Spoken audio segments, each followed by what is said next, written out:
Can you believe that 2024 is coming to a close? It's been another exciting year here at I Dream of Indie Games and an honor to cover so many amazing releases. Today I'd like to take a look back at 10 of my favorite indie and AA niche games released for this year. The list will be in no particular order, and of course some of your favorites won't be here, I'm sure, so let me know in the comments below which games you've enjoyed in what has been a surprisingly epic year for indies. And you know what else is epic? Supporting indie visibility at patreon.com/idreamofindiegames, where you can gain Discord access to the greatest indie gaming community, early and ad-free shows, shoutouts at the end of every video we produce, and more. Your community is waiting for you. Okay, the first game on my personal list is going to be INDIKA. Now it's fair to say that INDIKA isn't a game for everyone. Its abstract storytelling methods ring closer to an Aronofsky film than your average video game narrative, and its deeply disturbing themes, many of which involve religion, will be an instant turnoff for many of you. INDIKA goes boldly where few games have gone before, asking hard questions, offering violent images, and leaving us to question our very convictions. It is a puzzle adventure game at its core, yes, and yet it's so much more than that. Playing as INDIKA, you'll explore an alternate version of Russia. INDIKA is a member of a strict monastery where she is often forced into performing menial tasks and generally lives a life of misery. Complicating things is a literal voice that's living inside of her head, which she believes to be the devil. Without giving too much away, INDIKA eventually ventures outside of the monastery and meets a strange man that will change the course of her entire life. The writing in INDIKA is thoroughly thought-provoking and not for the faint of heart. From a gameplay standpoint, it is a well-made puzzle game. While the solutions aren't overly complex, puzzles are challenging and clever in their solutions. The world of INDIKA is also incredible to explore, with the game featuring drop-dead gorgeous graphics. The sound design is chilling, and top-notch too.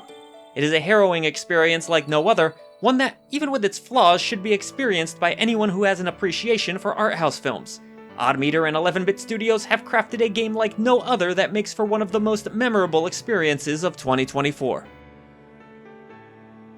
One of the bigger surprises this year, for me anyways, had to be Gimmick 2, an adorable platformer from Bitwave Games that acts as a sequel to the 1992 original. While the original Gimmick is a great game in its own right, being a later NES release, it wouldn't surprise me if many people never even knew it existed.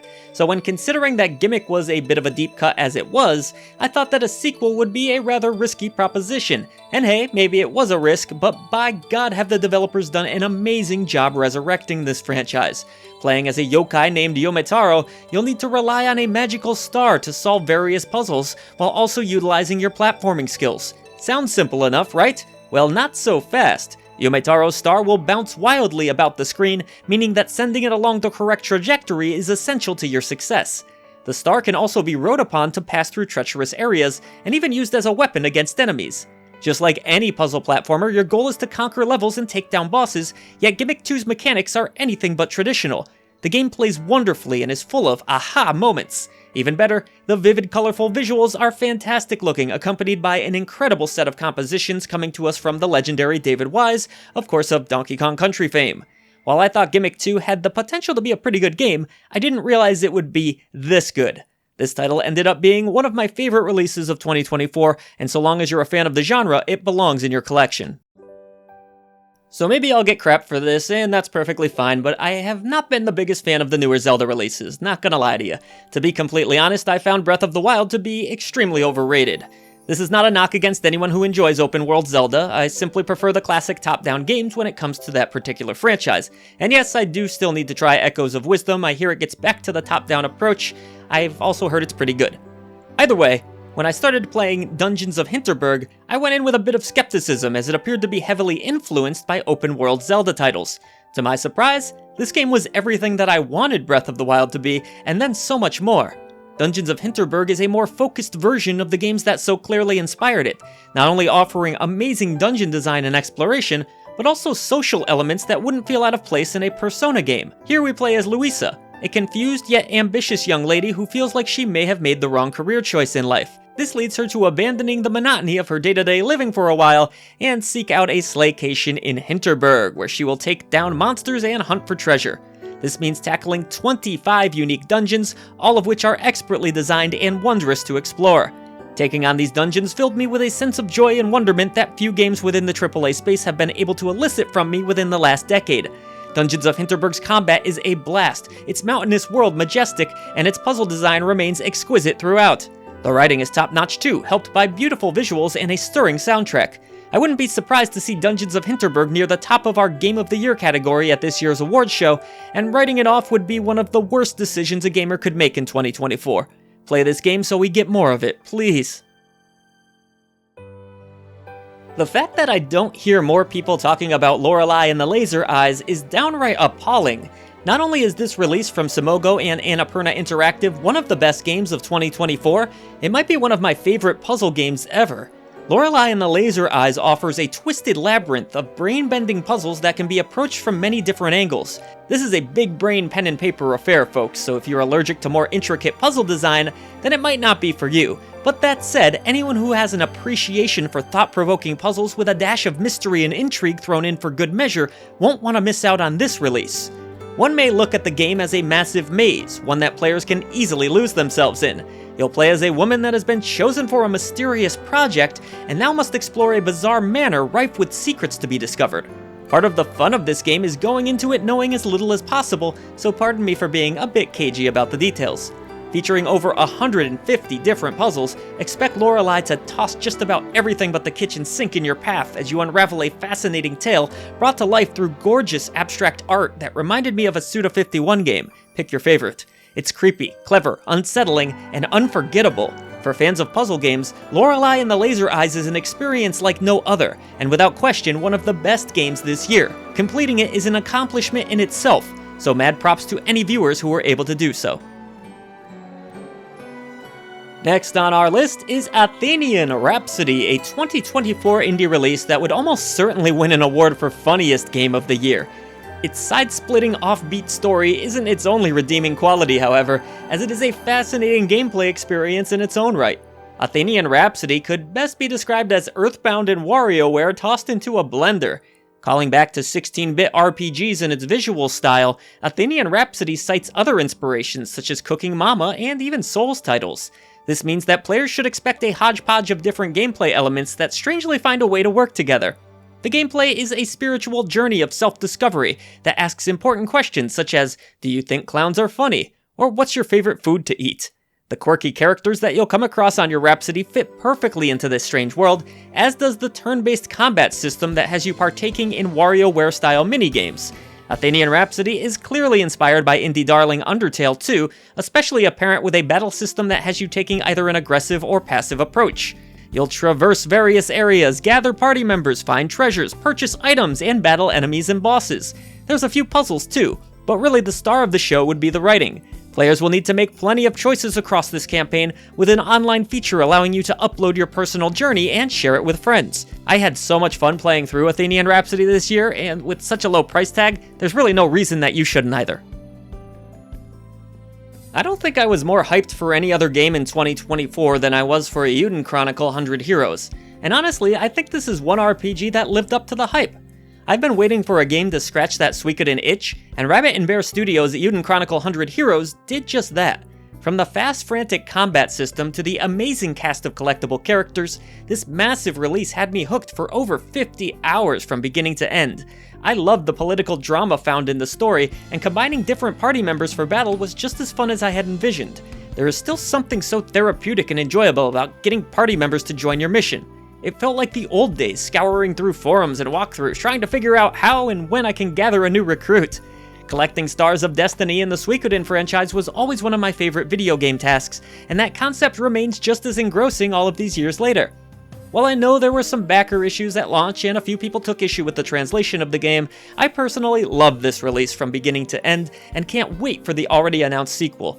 The lovely visuals, fun combat, great soundtrack, and entertaining story have me frothing at the mouth in anticipation of both the DLC and the second game. 100 Heroes wasn't perfect, but it didn't need to be. It just needed to be addictive and fun, and that's what it was. A great tribute to one of the greatest RPG series ever that you can't afford to miss out on.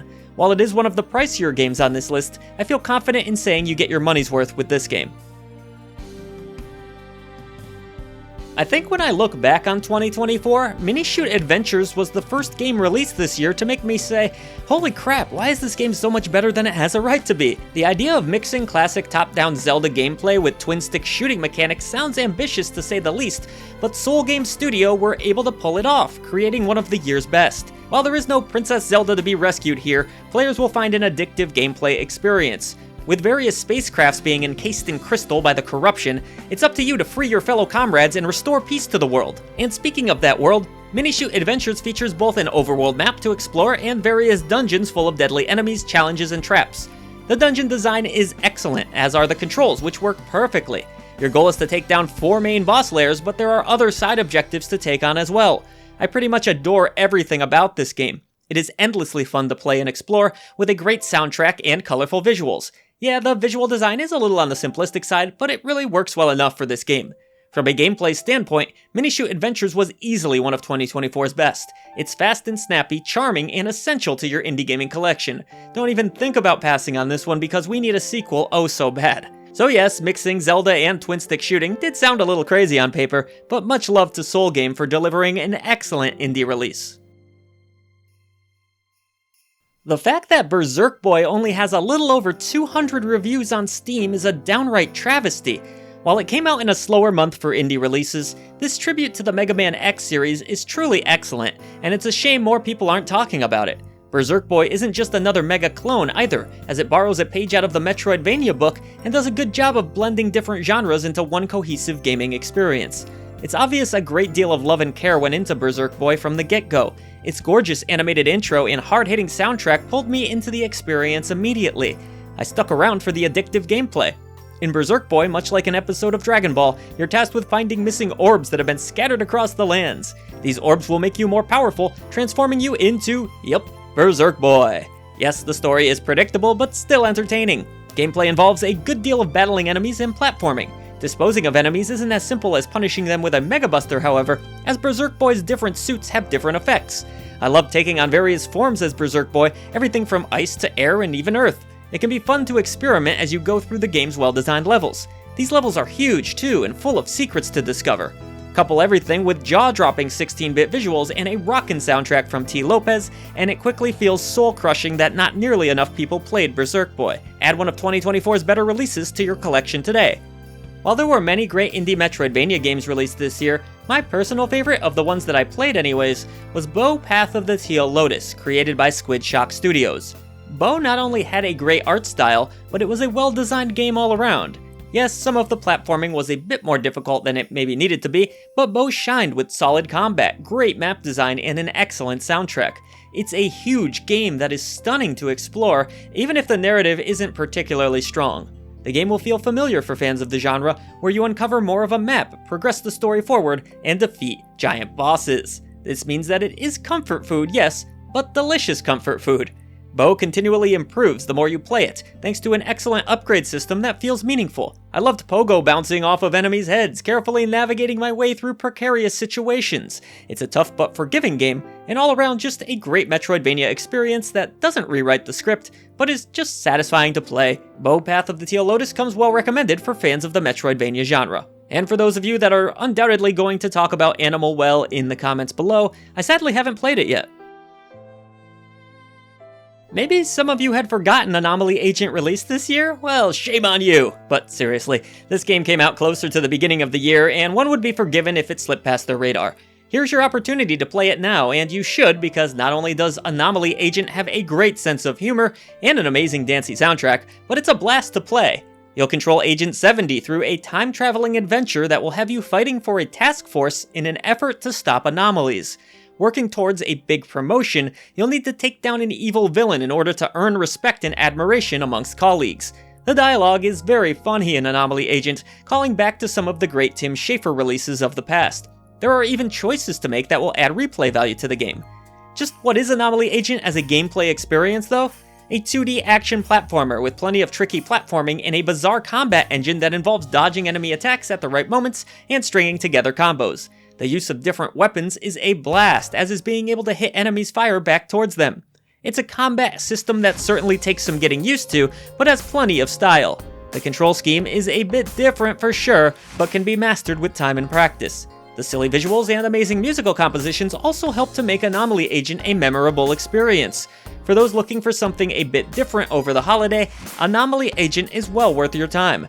And we hope this list was worth your time, everyone. Thanks so much for supporting independent content. I want to hear some of your favorite games from the year. Keep it locked to I Dream of Indie Games, because at the end of the year, we will have our Indie Awards, making everything official. Voice to the voiceless.